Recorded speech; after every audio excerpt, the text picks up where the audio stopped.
Hello दोस्तों, welcome. स्वागत है आपको अपने यूट्यूब चैनल नोबर्ट फिजिक्स में और मैं देवेंद्र वर्मा।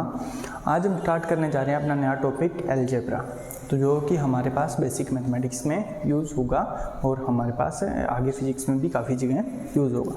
तो अलजेब्रा हम देखेंगे कि जो अपनी क्वाड्रेटिक इक्वेशन होती है उसके रूट कैसे निकाले जाएँ। वैसे तो जनरली ये सबको आता है, फिर भी एक छोटा सा टॉपिक है तो मैं करवा देता हूँ, छोड़ते नहीं हैं इसको, ठीक है। तो सबसे पहले तो क्वाड्रेटिक इक्वेशन क्या होती है?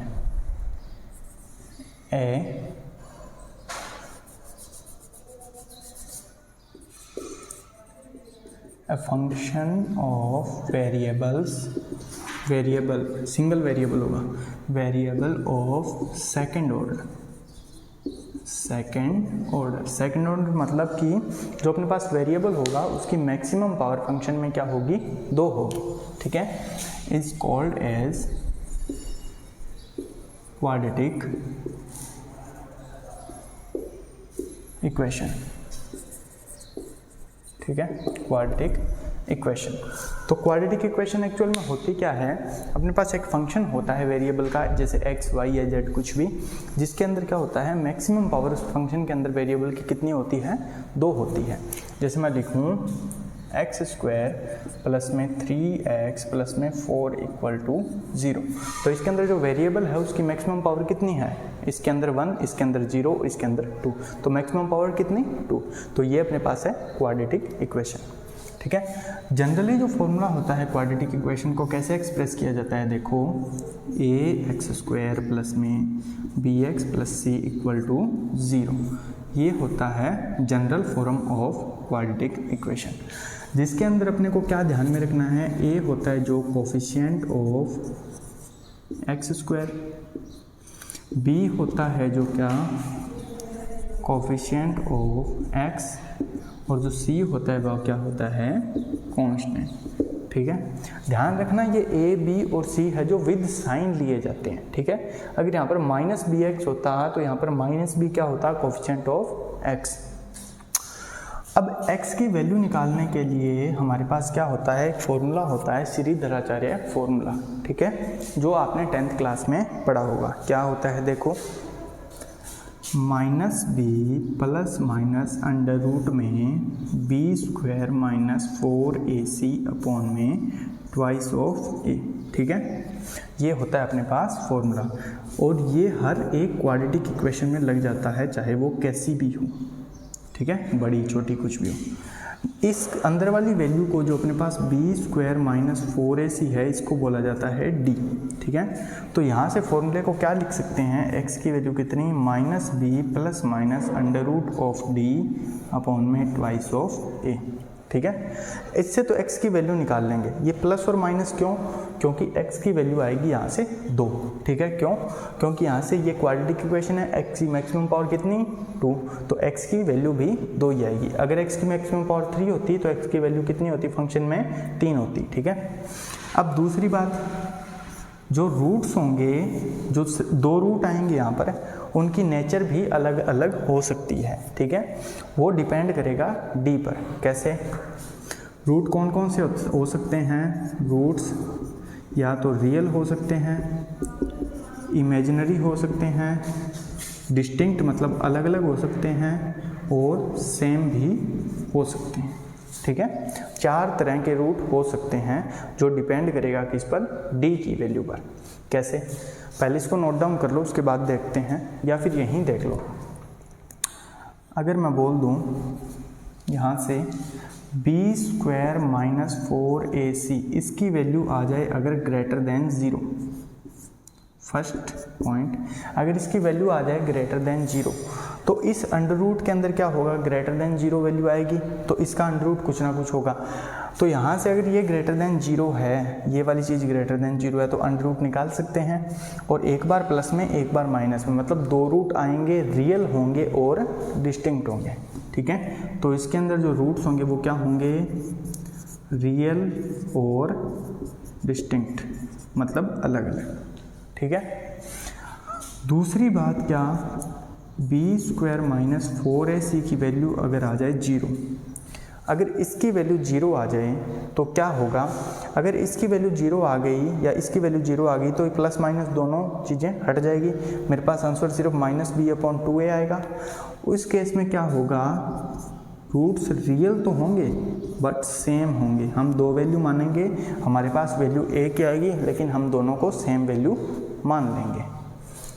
थर्ड हमारे पास क्या है, अगर b² - 4ac है वो लेस देन 0 आ जाए तो क्या होगा। देखो अगर d की वैल्यू लेस देन 0 मतलब माइनस में आ गई तो अंडर रूट के अंदर माइनस में कुछ ना कुछ वैल्यू आएगी जो कि एक इमेजिनरी पार्ट है, एक्चुअल में ऐसा नहीं होता। तो यहाँ से एक बार वो चीज़ प्लस में एक बार माइनस में, तो रूट तो अलग अलग आएंगे लेकिन इमेजिनरी आएंगे। तो रूट्स कैसे होंगे, इमेजिनरी एंड डिस्टिंक्ट। इतनी बात पहले नोट डाउन करो, फिर इस पर एक क्वेश्चन करते हैं।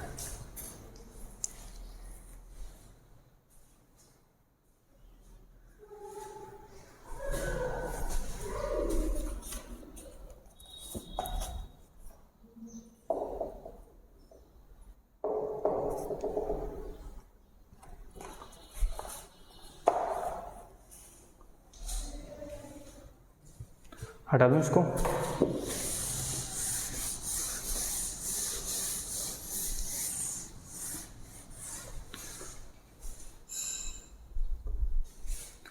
अगर मुझे बोल दिया कि x फंक्शन है जो अपना क्या है, x² + 3x - 4, तो इसके अंदर x की वैल्यू फाइंड आउट करो। सबसे पहले a की वैल्यू क्या, a की वैल्यू वो होगी जो x² का कोफिशिएंट है, कितना है यहाँ पर 1।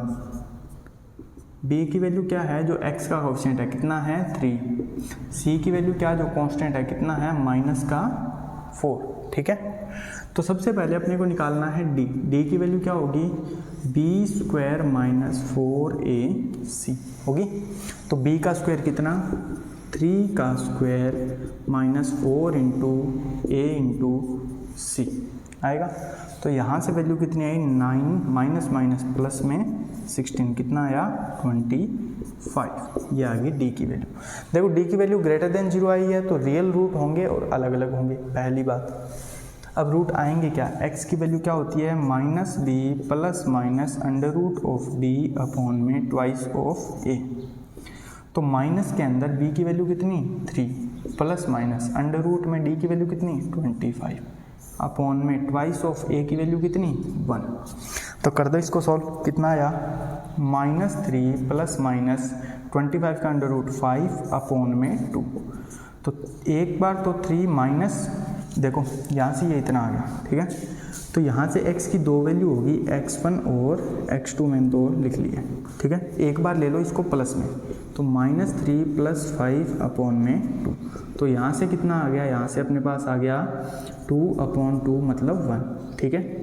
एक बार ले लो इसको माइनस में, तो -3 - 5/2 कितना -8/2 या फिर इसको -4 बोल दो। तो x की दो वैल्यू के लिए ये फंक्शन वह जो है वैलिड है, एक तो 1 और एक -4, ठीक है। तो ऐसे निकाल सकते हो किसी भी फंक्शन का रूट, किसी भी क्वाड्रेटिक इक्वेशन का रूट आप ऐसे आसानी से निकाल सकते हो। नोट डाउन कर लो।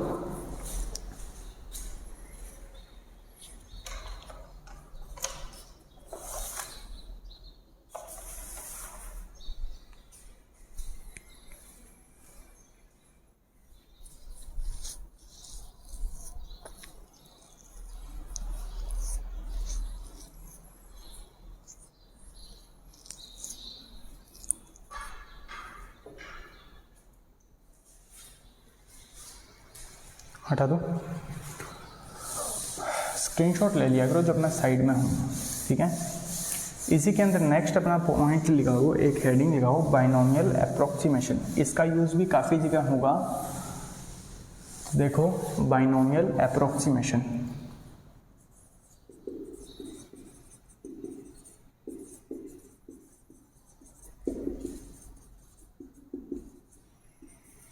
क्या होता है, देखो हमें कई बार फंक्शन दे देगा 1 + x की फॉर्म में, ठीक है, और उसकी कुछ ना कुछ पावर n दे देगा।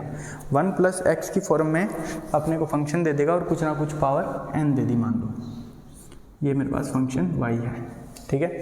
अगर x हुआ क्या बहुत ज़्यादा छोटा, किससे, 1 से, अगर x की वैल्यू 1 से बहुत ज़्यादा छोटी हुई, ये सिर्फ तभी वैलिड है जब x की वैल्यू इस 1 से बहुत ज़्यादा छोटी हो। तो क्या होगा देखो, अपने सिंपल इसकी वैल्यू क्या लिख सकते हैं, इसकी वैल्यू सिंपल लिख सकते हैं 1 + nx।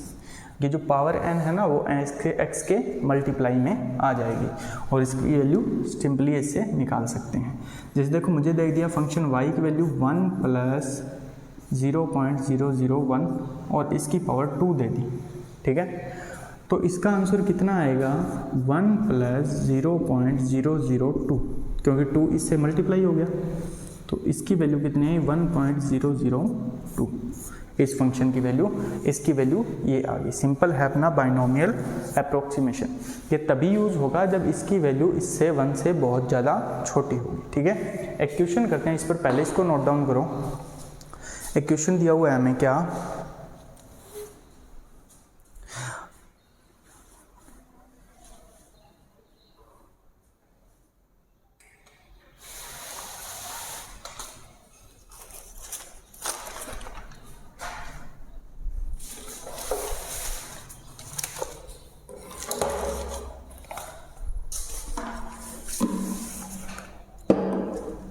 देखो मैं इसे हटा रहा हूँ। हमें क्वेश्चन क्या दिया हुआ है, हमें दिया हुआ है कि the mass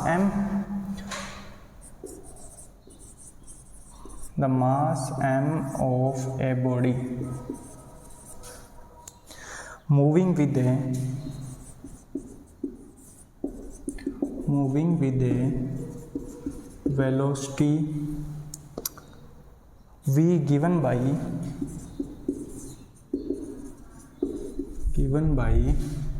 m = m0 upon में अंडर रूट में 1 - v² c², ठीक है। और जहाँ हमें वैल्यू दी गई है m0 की, क्या दे रखी है, m0 = दे रखा है 3 kg, 3 है या 10 है, ये है 10 kg, ठीक है। m0 की वैल्यू है 10 kg और c है जो लाइट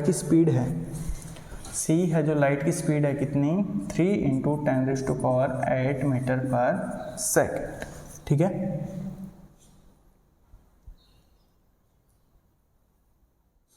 नेक्स्ट हमें क्या दे रखा है, जो v की वैल्यू है वो दे रखी है कितनी, 3 × 10⁷ मीटर/सेकंड। यही अपने को डाटा दे रखा है, ठीक है, यही दे रखा है।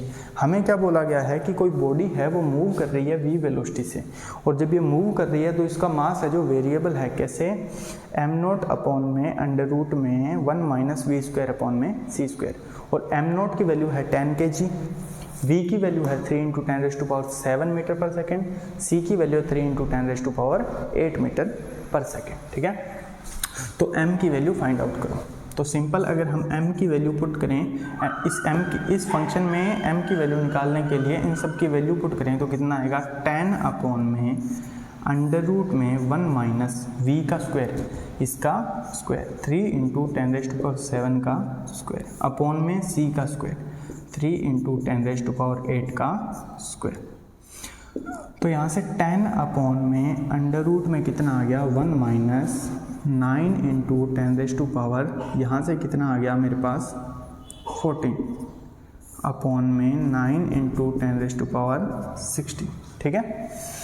तो 9 से 9 कट गया, 10 अपॉन में अंडर रूट में 1 - 1 अपॉन में 10⁻² आया कि नहीं आया, क्योंकि यहाँ से 14 से 16 कट गया। तो m की वैल्यू यहाँ से कितनी आई, 10 अपॉन में अंडर रूट में 1 - 0.001 आ गया।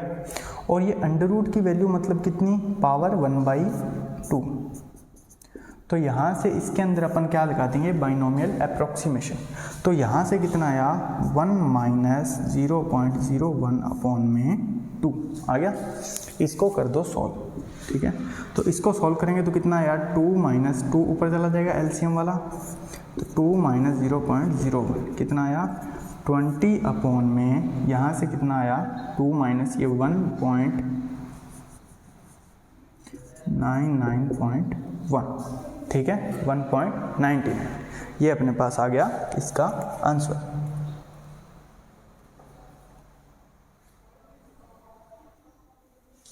ठीक है, ये अपने पास इसका आ गया आंसर। अगर इसको कंप्लीट सॉल्व करना चाहो तो इसको कर दो ऊपर और इसको वापस से डिवाइड कर दो, या एक चीज़ और कर सकते हैं इसके अंदर, क्या कर सकते हैं, देखो अगर ये अपॉन में पड़ा है, देखो यहाँ से तो ये पॉइंट्स में आ गया, यहाँ से तो ये पॉइंट्स में आ गया। इसका एक मेथड और है, आपको सिंपली बताता हूँ। अगर ये इसकी पावर 1/2 है, इसको मैं कंप्लीट को ऊपर ले जाऊँ तो कितना आएगा, 10 × 1 - 0.01 की पावर -1/2 है ना, आएगा।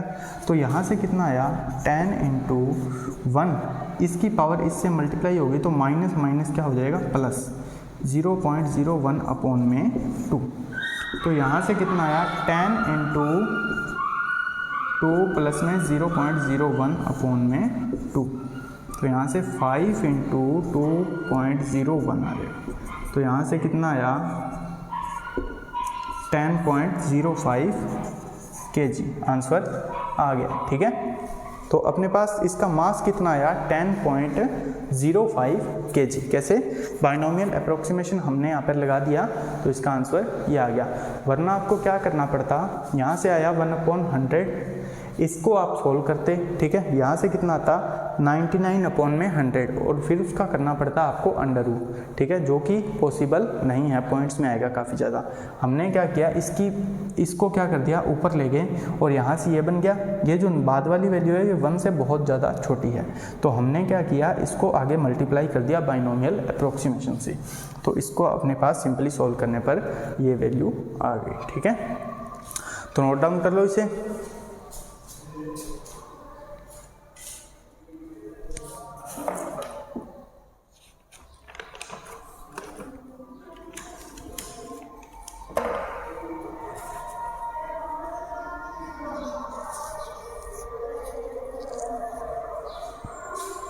देखो, इसके साथ साथ आपको एक दो चीज़ें और याद रखनी है लॉग वाली, कि अगर लॉग मेरे पास m × n हो तो इसको लिखते हैं log m + log n।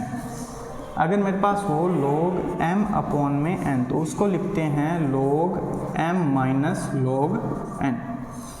Then अगर मेरे पास हो log m⁴n, ठीक है, log m⁴n, तो जो पावर होती है वो log में आगे आ जाती है, सिंपलीफाई करने पे n log m। ठीक है, अगर मेरे पास गिवन हो क्या, मेरे पास log e⁻x गिवन हो, ठीक है, इसको चेंज करना है 10 बेस में। ठीक है, तो क्या करूँगा, देखो 2.303 से मल्टीप्लाई कर दूंगा log 10 बेस e को, x को, ठीक है, log 10 बेस x को। तो ये 4 फॉर्मूले हैं जो आपको याद रखने हैं, कहीं पर भी यूज़ करने पड़ सकते हैं। ठीक है, अगर आपको कहीं पर भी इनका यूज़ करना पड़ जाए तो आप इनको ऐसे एलेबोरेट कर दोगे। ठीक है, तो नोट डाउन कर लो इसे। बाकी चीज़ें अपन कल की क्लास में करेंगे, और कल की क्लास में हम स्टार्ट करेंगे अपने प्रोग्रेशन से, arithmetic progression and geometrical progression है जो कल के क्लास में हम सिंपल सोल्व कर लेंगे, उनको कंप्लीट कर लेंगे। ठीक है, तो दोस्तों अगर आपको पढ़ाया हुआ पसंद आए, ठीक है, आपको यूज़फुल लगे, तो आप क्या किया करो, इसको ज़रूर लाइक, कमेंट और सब्सक्राइब भी इस चैनल को कर देना और शेयर भी कर दिया करो। ठीक है, तो जैसा कि आपको पढ़ाया जा रहा है वो आपके बिल्कुल बेसिक तैयार करने के लिए, तो इस चीज़ का भी आप फ़ायदा उठाइए और दूसरों को भी, अपने दोस्तों तक भी इसको पहुंचाइए। ठीक है, तो फ्री ऑफ कॉस्ट अगर आपके पास अच्छी चीज़ आ रही है तो आप उसका यूज़ कीजिए। तो दोस्तों मिलते हैं नेक्स्ट क्लास में, आज के लिए इतना ही। Thank you, bye bye, take care.